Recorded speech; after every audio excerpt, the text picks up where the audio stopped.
All right, so welcome everyone. This is Plática con Esperanza de Tejas. My name is Andrea Montalvo Hamid. I'm a professional assistant professor of English at Texas A&M University Corpus Christi. I'm also the Hispanic Heritage Month coordinator and committee chair. It's my pleasure to welcome you to this event. Normally we would have these events in person and you would be able to meet the CEO and founder of Esperanza de Tejas in person.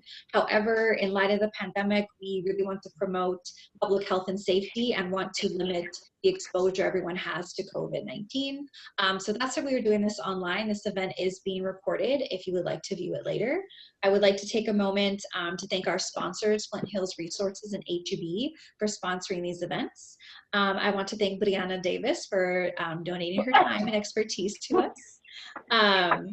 And so you can definitely, we're going to have a Q&A session at the end of the event. If you have a question during the event, please feel free to leave it in the chat so you don't forget it. So now I am going to pass this over to Brianna, and she will tell you more about herself and her nonprofit.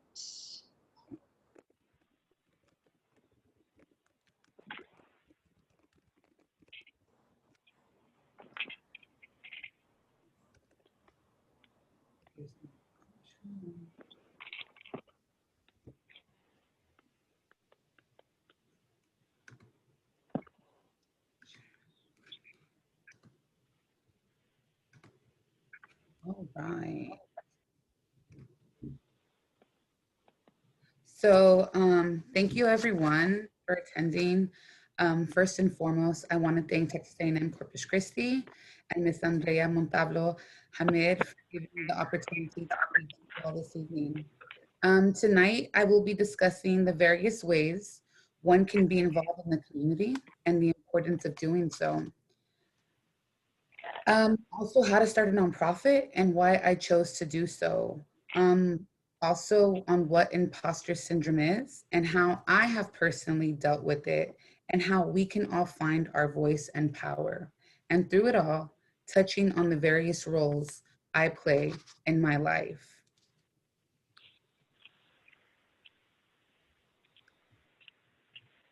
So I'm a proud native of Corpus Christi. I grew up on the west side of town, which often I hear it called the hood. But despite what others call or see it, I love my barrio, and I chose to continue to reside here because my community has given me so much. It has given me confidence, courage, inspiration, and no matter what I'm doing in life, they show support. I dropped out of high school around age 14, 15.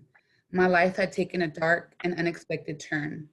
But as I stated earlier, my community showed me love and support despite this, and I persevered and obtained my GED at the age of 18. I realized there was so much power in education. My late grandfather, who I call Popo, would often tell me, Mija, you can lose all material things in your life, but your knowledge and skills you acquire in school, no one can ever take that away from you. I went on to graduate from the University of Houston downtown in 2011 with a Bachelor of Social Science. And then in 2015, I obtained my master's in social work from the University of Southern California in 2015. Let's see. I've been in the social services field for about 11 years. I've worked in various capacities at schools, mental health facilities, shelters, and jails. No matter the position, I felt I could be doing so much more. So in November of 2019, I called my husband one day for my then job. I snuck to the bathroom and I said, hey, guess what? And he's like, what? I said, I'm quitting my job. And he's like, why? I said, I feel like I could be doing so much more. The nonprofit that I've been talking to you about, my dream, it's now or never. So at the time I was working as a forensic social worker, I gave my 2 weeks notice, and I then created later that month, Esperanza de Tejas. Being a woman, a proud Chicana in this world at times can make me feel displaced, like I haven't earned a place at certain tables. But being involved in my community changed that. I found a home in college with Gamma Alpha Omega Sorority, which is a Latina founded multicultural organization. As an adult, with the Junior League of Corpus Christi, where I currently serve on the funding and development community. Also with Coastal Bend Neighborhood Empowerment, where I am currently a team leader for the West Side. But the most important roles I play is being a daughter, sister, tia, wife, and mom to my sons who will be born soon. I'm carrying twins. Let's see. So we get this month, right? Hispanic, Latinx Heritage Month. 1 month out of the whole year. That 1 month, just, it shouldn't be condensed. We should have pride at all times. I want to talk about why this month is so important, why our existence matters. So often people get caught up on, I'm a Hispanic, I am Latino, Latina, Chicano, Chicana. I've even heard people here in Texas, they consider themselves Tejanos or Tejanas. And of course, you know, Latinx, for us to be gender neutral. So just to give a little background, no matter what you identify as, be proud, be loud, and just remember that our culture is beautiful. So the term Hispanic, Hispano, Hispana, is a term that means belonging to or relating to Spain. It's a term that colonizers created, and the United States adopted it in the 70s. And they adopted this to lump together the Spanish-speaking people or groups. Chicano or Chicana, which is a term that I proudly identify as, is used by a person who is a native or descends from Mexico and resides in the US. This term gained popularity during the 60s when the Chicano movement was really, really big in the US. Many who identify as Chicano or Chicana use the term to express their political stance that is founded and shared on cultural and ethnic pride and a community they identify with. Latino, Latina, Latinx. This term encompasses those from Latin countries and does not include those who were born or descend from Spain. As we see with Chicano, Chicana, Latino, Latina, and Latinx, the association is culture. Hispanic refers more to the language. They focus on that. Like I said earlier, whichever term you identify as, know you matter and the power you hold. We currently account for over 50% of the US population. That is huge, which means we are often categorized as minorities. Let's be real, we're the majority. And with being the majority, we have influence. We have influence on our community, our state, our nation, and the world. That means uplifting one another, whether it's encouraging that young person from your barrio to go to school or finish, supporting a Hispanic, Latinx, or Chicano business, as we have over 1 trillion in purchasing power, or casting our vote, because nationally, we have 32 million people who are eligible to vote. And that is this election currently, 32 million. In addition, Why does our existence matter so much? Well, let's be real. Our language is beautiful. It's often referred to as the romance language. I remember being in college and going to my lit classes and ooh la la, the romance language, that's what Spanish is. It's so alluring and tempting and beautiful. The United States is in the top 4 countries that have the most Spanish speakers, not to mention the various dialects. And lastly, our cultura is beautiful. From our music, food, language, dances, and traditions, and the sense of community I feel, it gives me so much pride. Now, with this month being so big, I often get this question. I refer to myself as an educated Chola. And people say, Brianna, you're not a Chola. How can you be educated and be a Chola? Like, why would you even put those two terms together? Well, the first thing I tell them is because I can. If that's what, like I said earlier, whatever you identify as, if that's what you want to identify as, go ahead. I call myself an educated Chola because of my background, what I've gone through in life, and what I have overcome. Chola or Cholo often has a negative connotation with it. I've heard people say like, oh my God, like the people from Blood In, Blood Out, or Mi Vida Loca, are you like an educated mousy? And I'm like, if that's what you want to call me, go ahead.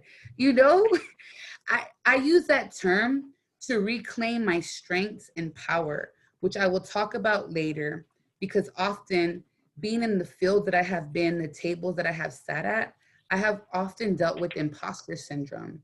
So I call myself an educated Chola to regain that strength and power and to put a positive spin on what people usually have as a negative.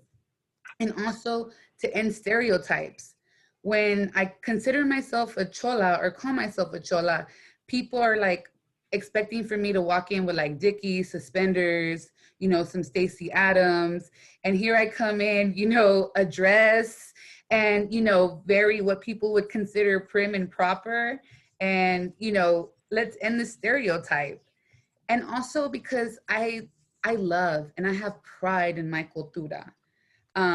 With me identifying as a Chicana, often you'll see, people, especially in the 60s during the Chicano movement, wearing those zoot suits, wearing those suspenders, wearing those beautiful hats with the feather that we see.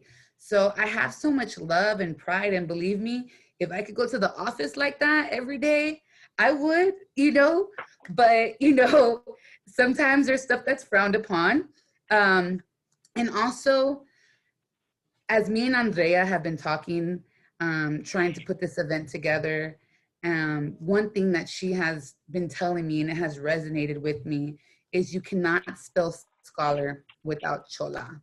And that is so important because, like I said, the negative connotations that come with the word, people automatically assume that you might not have the degrees, you might not have the skill set, you might not have that education background, and you can do both. It's okay to do both.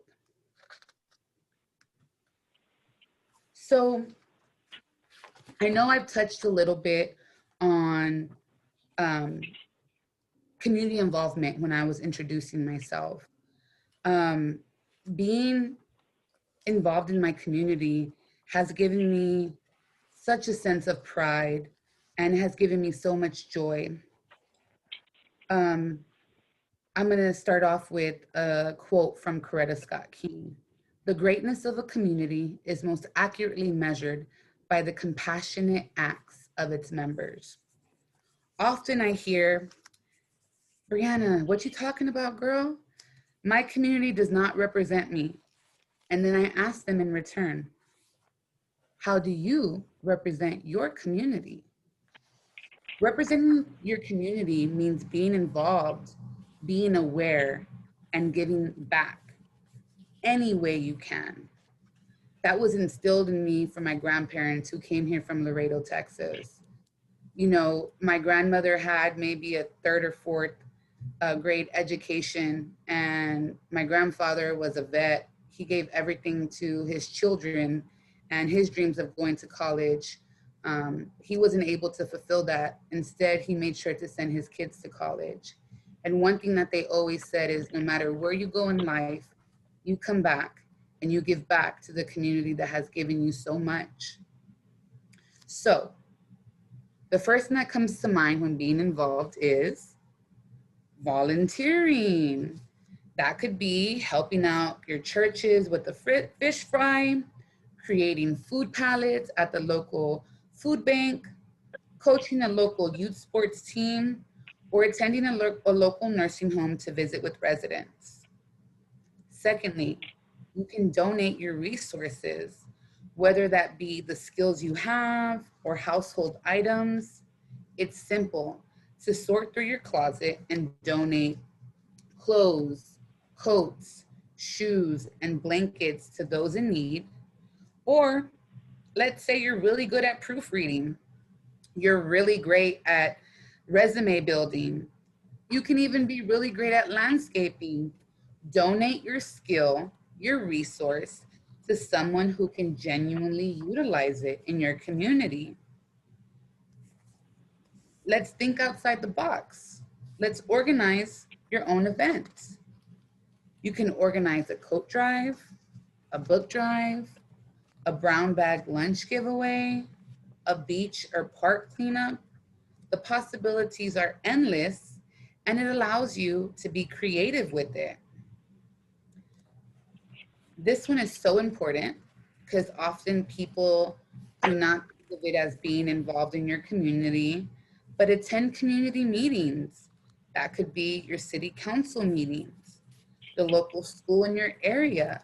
Reach out to the PTA. If your area has a LULAC or NAACP, take the initiative and find out what you need to do to join and what meetings are being held and how you can attend. Now, this one we see, I think we were talking about Starbucks earlier before we hopped on, but buy and shop local. Skip Starbucks, skip McDonald's, buy from your local coffee shop or your favorite mom and pop burger joint in the community, and support them. By supporting a local small business owner, you who are watching, you make it easier for businesses to maintain their properties. Hence, your support helps your community's economic stability and growth. That means more money, more money, more money coming into your community. On the other hand, you can attend local events. I know right now that has been kind of hard, you know, with the pandemic that's been going on. But for instance, like the Harbor Playhouse has these amazing where you can park and they show, they have the kids do different stuff or they're serving popcorn. You know, buy that ticket to watch a local sports team or a theater performance or a local dance troupe or art show. Just by doing that, once again, you're supporting a local either nonprofit or business and those in your community. Support local schools. Ask if they need school supplies or book donations. Join the PTA. Ask if they need volunteers for after-school programs or athletic events. This one is also super easy. Establish a neighborhood watch. It gives you an opportunity to bring your block together and make it safer. And everyone in the neighborhood could take turns in hosting an event. One can have dinner night, one can have game night, one can have a movie night, all while getting to know each other and coming up with a plan to ensure your neighborhood is a safer place. And the big one, cast your vote. Earlier I said there's 32 million of us eligible right now to vote. Yes, national elections are important, but local ones are so imperative. They determine school funding, new parks, zoning, road fixtures, and so much more. Often I hear people, I vote every presidential election. Okay, that's great. But what about our local ones? It's so important. And these are the people that are going to make very big decisions on what our communities and our cities get and need. And take the time to know your neighbor. It's not that hard. I'm really, really bad with names, but you can catch me outside like, hey, hola, how are you? Your mom at the hospital? How's your son doing? And we have a little free library in our front yard. So the community has been so great, especially my neighbors. Once some of their kids are done reading books, they'll catch me outside and they'll say, hey, come on, I have this, this, and this for you, for your little free library. Or, you know, there's an elderly couple that lives across from us. And sometimes when I notice that they haven't left the house in a few days, I'll go over and I'll see if we have some stuff in the fridge. I'll go and take it to them because sometimes it's hard for them to leave their home. Little stuff like that makes such a big difference. And even though it might seem small to some, it's a big way for you to be involved in your community. Right here, the block that you live at, you're making a difference. And to those people, it's a huge difference. So those are some of the ways that you can be involved. So earlier, I touched a little bit on why I created Esperanza. I often, in social services and as a social worker, I found myself coming home feeling defeated. I wasn't able to get a person into a shelter. A local organization would run out of food. I wasn't able to get them a meal for the night. And here I am coming home to my house, my bed, with food on my table when I know that there's people out there that don't have. So I decided to take it upon myself to create my own nonprofit organization. And with doing so, the quote from Gandhi really stood out to me. Be the change you want to see in the world. And that is what I wanted to do. Will I be making a global impact? I have no idea. But for right now, the impact that I am making in my barrio, in my neighborhood, in Corpitos, means the world to me. That means that I'm fulfilling what God put me on this earth to. So creating Esperanza has been so powerful for me. I want to touch on, I get a lot of questions. What does it take to start a nonprofit? And I would be lying if I would say that it is easy, because it is not. But if you have the will and the drive, anyone can do it. So to start a nonprofit, you know, first off, you have to have a formation meeting. And that means gathering your board of directors, creating a mission, vision, a statement, values, and really focusing on what areas, what kind of impact you want to have. Are you going to be serving youth and children? Are you going to be serving just women?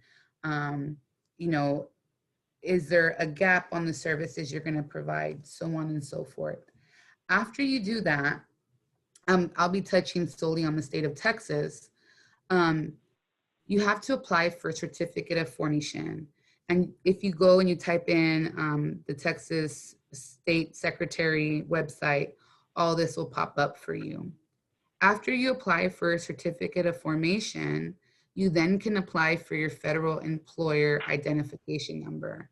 That allows you to apply for everything else. It's what your organization is going to be identified as, if you have employees, for you to get a paycheck, as being an employee of the organization, so on and so forth. After that, as you know, we're Esperanza de Tejas Inc. You file for incorporation in Texas. And that too can be done online, or you can fill out the paperwork and send it in. Online is your best bet because they will send it back to you right away instead of you waiting in the mail if you did something wrong. I learned the hard way. After you get your incorporation, make sure you create your bylaws. And bylaws is something that you just cannot create on your own. This has to be a collective effort with your board of directors to make sure there's that checks and balances that goes on. And then you can file for federal tax exemption. After you file for that, for your 501c3 status, just know that that takes some time. But the date that you apply, they backdate it. So for instance, I filed for my certificate of formation January 29th. I sent everything in later to the IRS for our 501c3 status. I didn't get word of our status being approved until March, late March, but they backdated that we were tax exempt since January 29th, since the state of Texas recognized us as a nonprofit organization on that day. Then you file state income tax tax exemption with the Texas Comptroller, and that will allow you to, of course, be tax exempt here in Texas as well. And then you go on to do, creating your websites, creating your social media pages. It just depends on what kind of nonprofit you want to have. We started when, started getting traction when COVID hit. So I've been working from home. We don't have an office space right now because of COVID. So it just depends if your organization is going to have an office space right off the bat. Finding that, ensuring that you have a line for people to reach you at for your services. Some people solely use a PO box. It just depends on what you'll be providing. So, hashtag nonprofit life. So, as I stated earlier, Esperanza de Tejas Inc., we received our 501c3 status on January 29th. We currently serve Nueces and Harris County. Our focus is to increase fresh food, quality healthcare, and education to all. We are a very fluid organization. We serve children, youth, families, women, men. We do not discriminate at all. And we are very grassroots. To date, we have served over 750 children and families in both counties collectively. We have various programs. Our Helping Hands program is a program that addresses food insecurity, promoting healthy hygiene practices, and linking adults and families to resources in the community. Through our food pantry, Mercadito Esperanza, families receive fresh produce on a monthly basis by attending community pop-ups. Obviously with COVID, that has been hard, so sometimes our pop-ups are not monthly, but if a family reaches out and they are in need, we have this do whatever it takes mentality, and we will deliver fresh food or non-perishable items if needed to their doorstep. In addition to providing food assistance, we also provide emergency and crisis aid, which consists of clothing and hygiene products. These services are facilitated by our community navigators who assist the family through the intake process and provide linkage to local resources. So if we're not able to fulfill a need, we make sure that we follow through and we help someone get their needs met by another organization in the community. Not just giving them a number and saying, hey, here you go, here's this number, you call. Let's be honest, when someone is in need, not everyone, you're not thinking about, oh my God, let me make this phone call. You really want to just make sure you're helping that person. And that's us making the phone call, us ensuring, hey, do you have food for so-and-so? And even at times, hey, where are you at? We're gonna go pick you up and we're gonna get this food for you if that person needs to be present. We have our Café con Esperanza. Our tagline is our coffee comes with hope. Um, and it's a podcast hosted by our organization. And we provide education from subject matter experts on various topics that affect the communities we serve. The topics are minority mental health, holistic wellness, knowing your rights, how to advocate for your children through the school system, and financial fundamentals. On our social media platforms, we have Talk About It Thursdays, and we have collaborated with the Latino Medical Student Association. And basically, we host a mini series every Thursday, and we talk about what that month's podcast will be. So, for instance, if we are doing a podcast on minority mental health, that mini series will cover what deep breathing looks like, how to reduce your anxiety, things of that nature. Amor, which stands for Achievement Through Mentoring and Opportunities to Create Resiliency, is a program to uplift and support children, youth, and young adults in our community. We partner with local schools and school counselors to create a room of hope. So what a room of hope is, it's a space designated within the school, and we are a direct resource. So if they say, hey, we need school supplies, we provide them with that. Hey, we need clothing, we provide them with that. Fresh produce, blankets, whatever it might be, hygiene products, and we keep that room stocked. So the school and the students, the parents, they have access to that at all times. We also provide mentee and mentorship opportunities, which will be launching in January. ACT, SAT prep, which because of COVID, we're not able to do that in person, but in November and October and December, we will be hosting some online, and it's free, ACT, SAT prep for people in Texas, students in Texas. Assistance with employee and college applications, resume building. We're going to be hosting a free resume building workshop virtually in November, and internship and employment opportunities and after school programs focus on creating positivity and free expression. And then we have our Project Vida, and it's a program that provides a holistic approach to wellness. With this program, children and adults receive the resources necessary to make healthy lifestyle changes. And that's including but not limited to cooking classes, physical activity tips, and quarterly free health and dental clinics open to the public. So once again, because of COVID, we can't have these clinics, but we are launching our dental health initiative this Thursday. So if anyone in the Coastal Bend, any youth need free dental hygiene kits, we will be providing that. And every Thursday, going online and providing tips, doing cool stories that talk about dental health for our youth, and having fun challenges and giving away prizes. And we hope to be providing behavioral health services in the future. And lastly, we have Operation Hope, which is connecting our community through amor y esperanza, which is something that we focus on, love and hope. And it's a program that connects adults and families to various community initiatives with the goal of increasing community cohesion and involvement.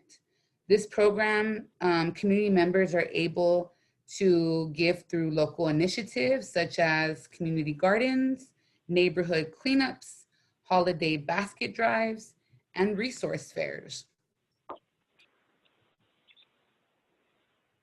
So I know earlier I kind of talked about imposter syndrome. Um, so I'll start off with a wonderful quote that I love from Michelle Obama. And she states that I still have a little imposter syndrome. It doesn't go away. That feeling that you shouldn't take me that seriously. What do I know?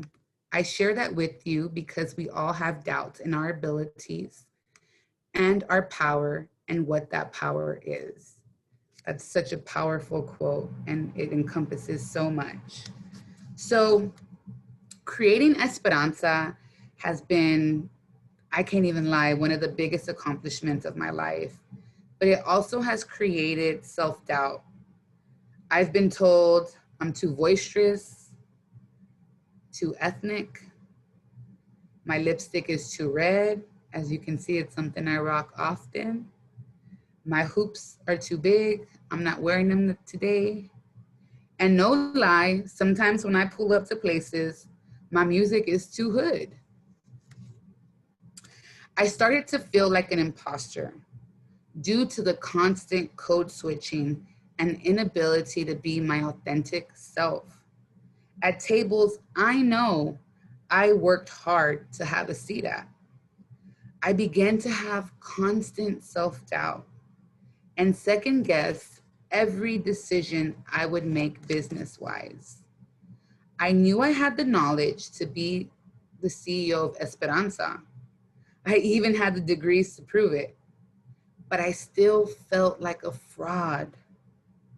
Imposter syndrome makes it difficult to recognize your competence and skills. At times, I would believe the nonprofit was gaining notoriety and success because of luck. I would think some outlandish stuff like, oh my God, today's the 7th, and 7 is a lucky number, and that must be why we were awarded this grant. Like, hello, we worked hard on it, not because it's the 7th and 7 is a lucky number. I would downplay my performance and hard work because I thought, if my Jesus piece, I'm not wearing my medalla today, my red lipstick and the Tupac music I listen to is too much, then I must make myself small to exist in this corporate world. The fear that I would not live up to others' expectations consumed me. So much so, I began to sabotage my own success by not speaking up in meetings or going after certain collaborations or grants I knew that we could win or we deserved. But then my family and my amazing board of directors helped me to see my power and gain my strength back. So, how do we find that power? First off, self-awareness. It's important. When I'm in a meeting and the self-doubt creeps up in the back of my head and I hear the little, nah, girl, not you, not Brianna from the block, I know to take a deep breath and remind myself of what I deserve and to remain true to being my authentic self. We need to learn how to reframe our thoughts. That means reminding myself I'm capable, reminding myself that if someone does not agree with me, constructive criticism is okay. And it's normal to not know it all. We can't know everything. Find a subject or two that you feel confident in. Or when someone brings it up, you feel like, that's my jam. I'm a subject matter expert there. For me, it's Selena, red lipstick, Astros baseball, social work, and nonprofits. If someone brings that up, I can go on and on and on, and boom, my confidence is right there. Or I'm not gonna lie, I just bring it up so I could talk and feel confident at times. You know, another thing is talk about our feelings and thoughts. Be the person who creates a safe space to talk about feeling like an imposter. You never know. Others might feel the same way. And then you have a person that you can discuss those thoughts in, or give each other that pep talk before meetings or after. Don't be scared to give yourself a reality check. Like, nope, pinch myself. I got this. Nope, it's not a dream. I'm living my best life. I'm in here at spaces that I deserve to be at. I'm over here being the baddest in the room. Give yourself that reality check. Some people be like, oh my God, that's grandiose. No, you have that confidence. You know what you are. Give yourself that pat on the back, that little push to be you in meetings or just in the business world or at school, whatever it may be. Visualize your success. I'm gonna get that grant. I'm gonna get that A. I'm going to get that job. It's okay to visualize what you want. Do not be afraid. Sometimes I hear often in our community, like, oh my God, don't speak on it. Someone's gonna give you ojo. Speak on it. Speak it into existence. Visualize it. And lastly, stop comparing yourself and your success to others. I got my GED at 18. I graduated college a lot later. I'm barely having my first set of children at age 34. That's okay. I'm coming into my own at my own time, as you have the right to do so as well. Don't compare yourself to others. You want to buy that home? Save, visualize it. You'll get it in your own time. You want to get that degree? I don't care if it takes you 5, 10, 15 years. Visualize that success. You will come into that space at your own time. You will get it. So often we compare ourselves to others and we can be so hard on ourselves. Celebrate the small victories. You are the one that's doing it. Regain your power and regain your strength. And I want to leave you with something that we firmly believe in over here. Pour love and hope into the community that you live in, into the place that you live. Amor y Esperanza. If anyone is interested in our organization or you have someone that might need our services, please, our email's there. That is our Corpus number, our Houston number.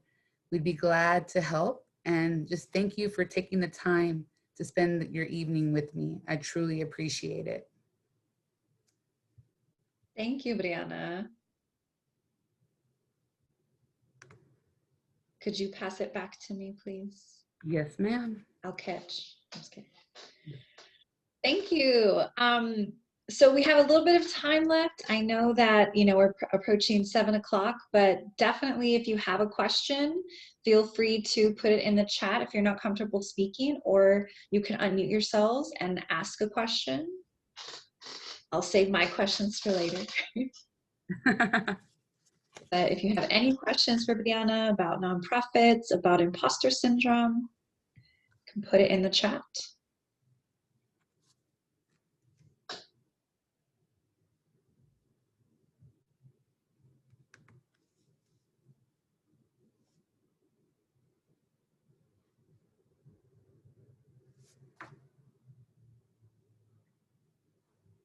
Can you see the chat, Brianna? The question? Did you have any failures? What encouraged you to keep going? Ton. So like I said earlier, some of the paperwork that I had to fill out was really, really confusing. And I just did not get it. When it comes to filing your 501c3, there's a short form, there's a long form, depending on how much money you have already in your account. So I filled out the long form thinking we were big ballin' when we weren't. And turns out I needed to fill out the short form. So that pushed back some of us getting a response for a 501c3. Even some of the paperwork I filed for the state of Texas, I'm over here sending them a book of like 53 pages and faxing it, spending like over $70 to get it to them for them to be like, ma'am, you sent us the wrong thing. So yes, there were some failures. But what encouraged me to keep going was, this is my passion.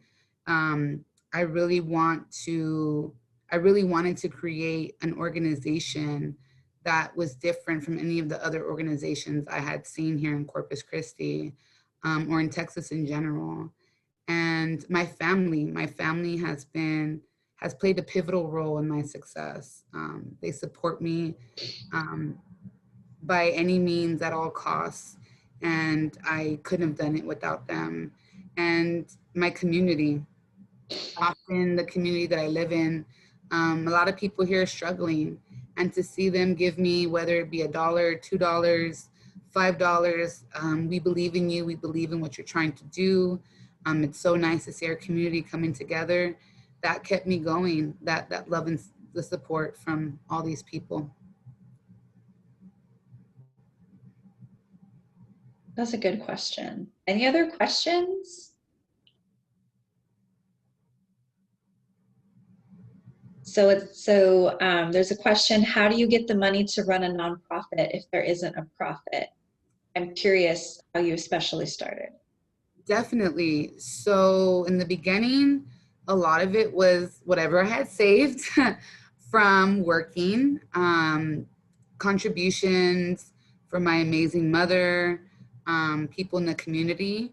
So right now, anything that we get, any donations, that goes back into operations and programs. So we have yet to get to a place where I feel comfortable enough to cut myself a paycheck. So right now I basically work for free. Everything goes back into the organization. Some of the grants we have received, like small grants that are like $500, $1,000. But we have bills like any other business, our website, our phone, our G Suite, things of that nature.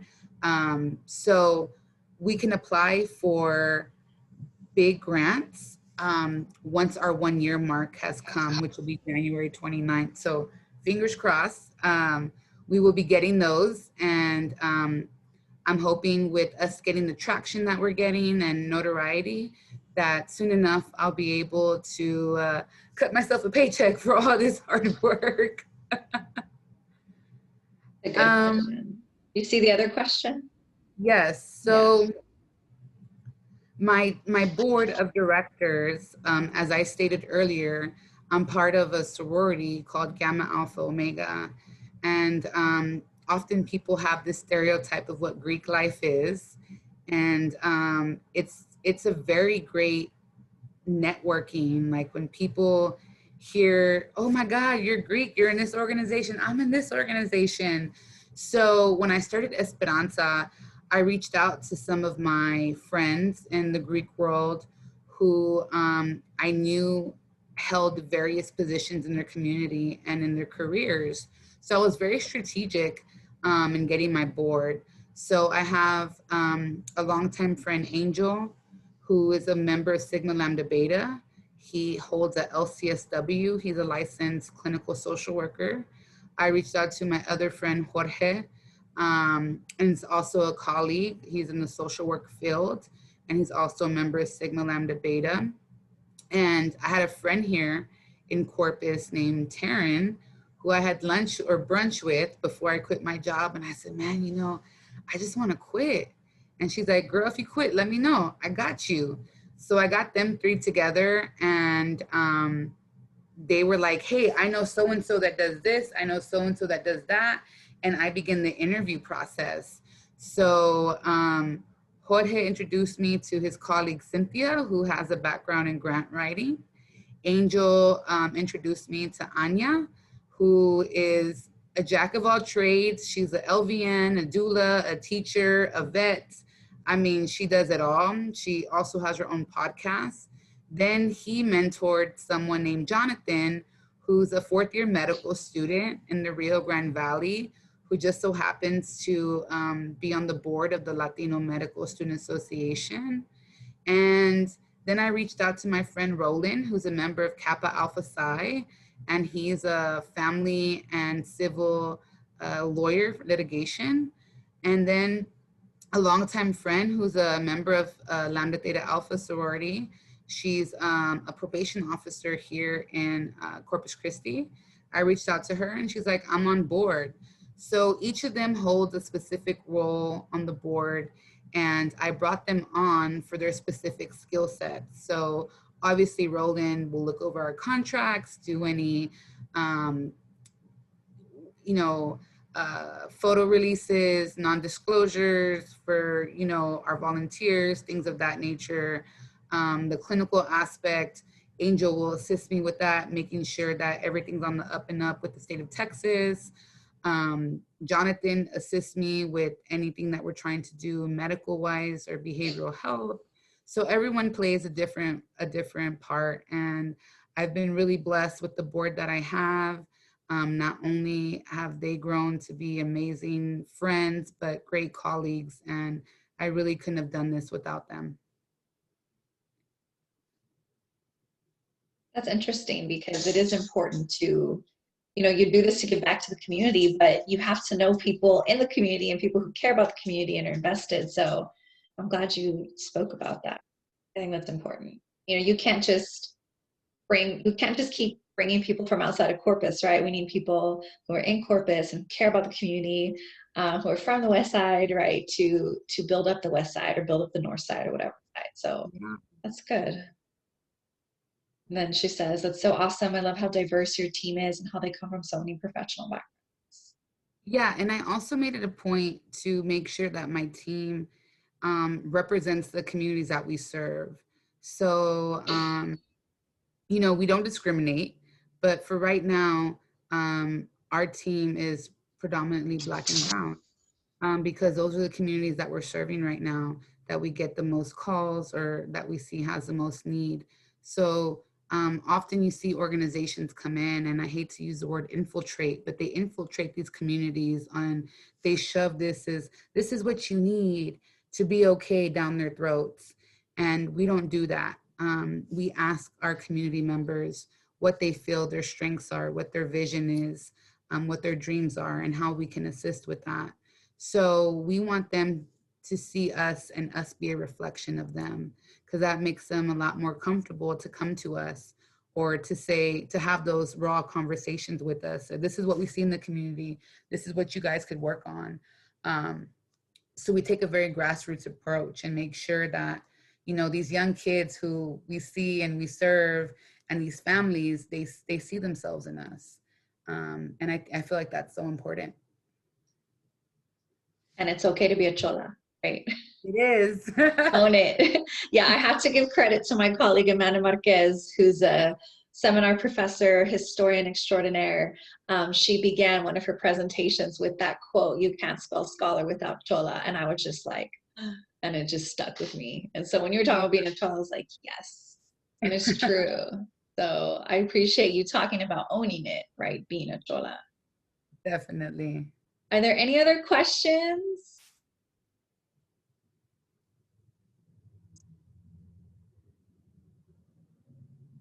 So she wants to know what exactly is a Chola. I Googled it at first, but didn't really understand. So do you want to take that one? Yeah. So a Chola is something that it's a term used in our culture. Often people kind of correlate it to like lowriders, suspenders, Stacey Adams, and Dickies.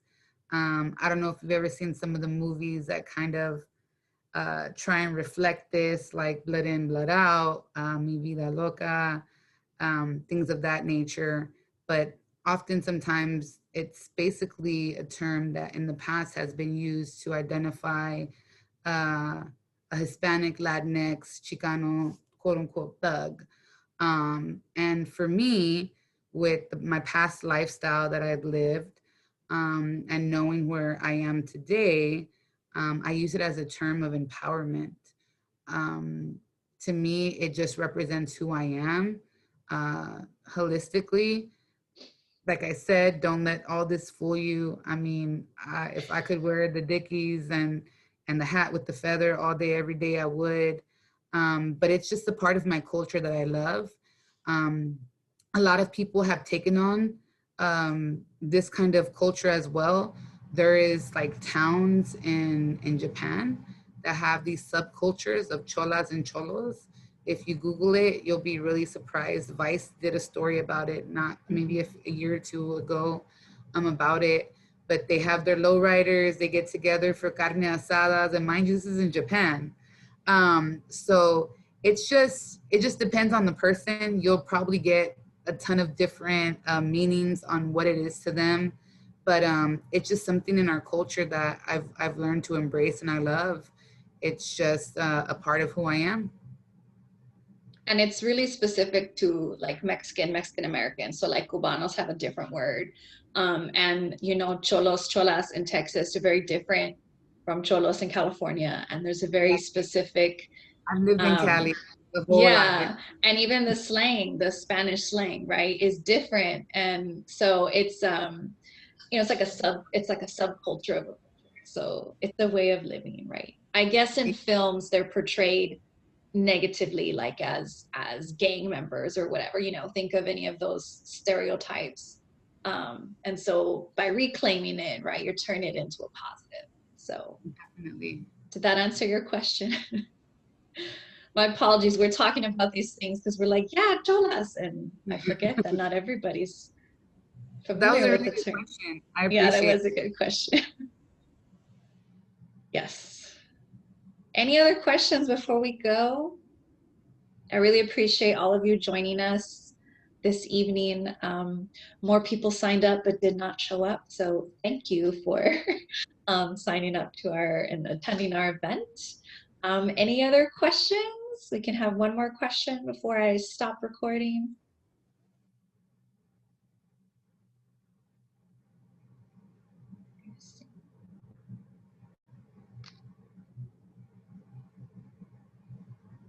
So I'm going to one more time put the rest of our Hispanic Heritage Month events in the chat, just in case you're interested. Feel free to email me or the event coordinators listed on the website if you have any questions. But there are no more questions. Thank you so much for joining us. This concludes our event. Thank you, Brianna, for Thank you. gracing us with your time and expertise. And thank you all for joining us. Have a good evening. Bye, everyone.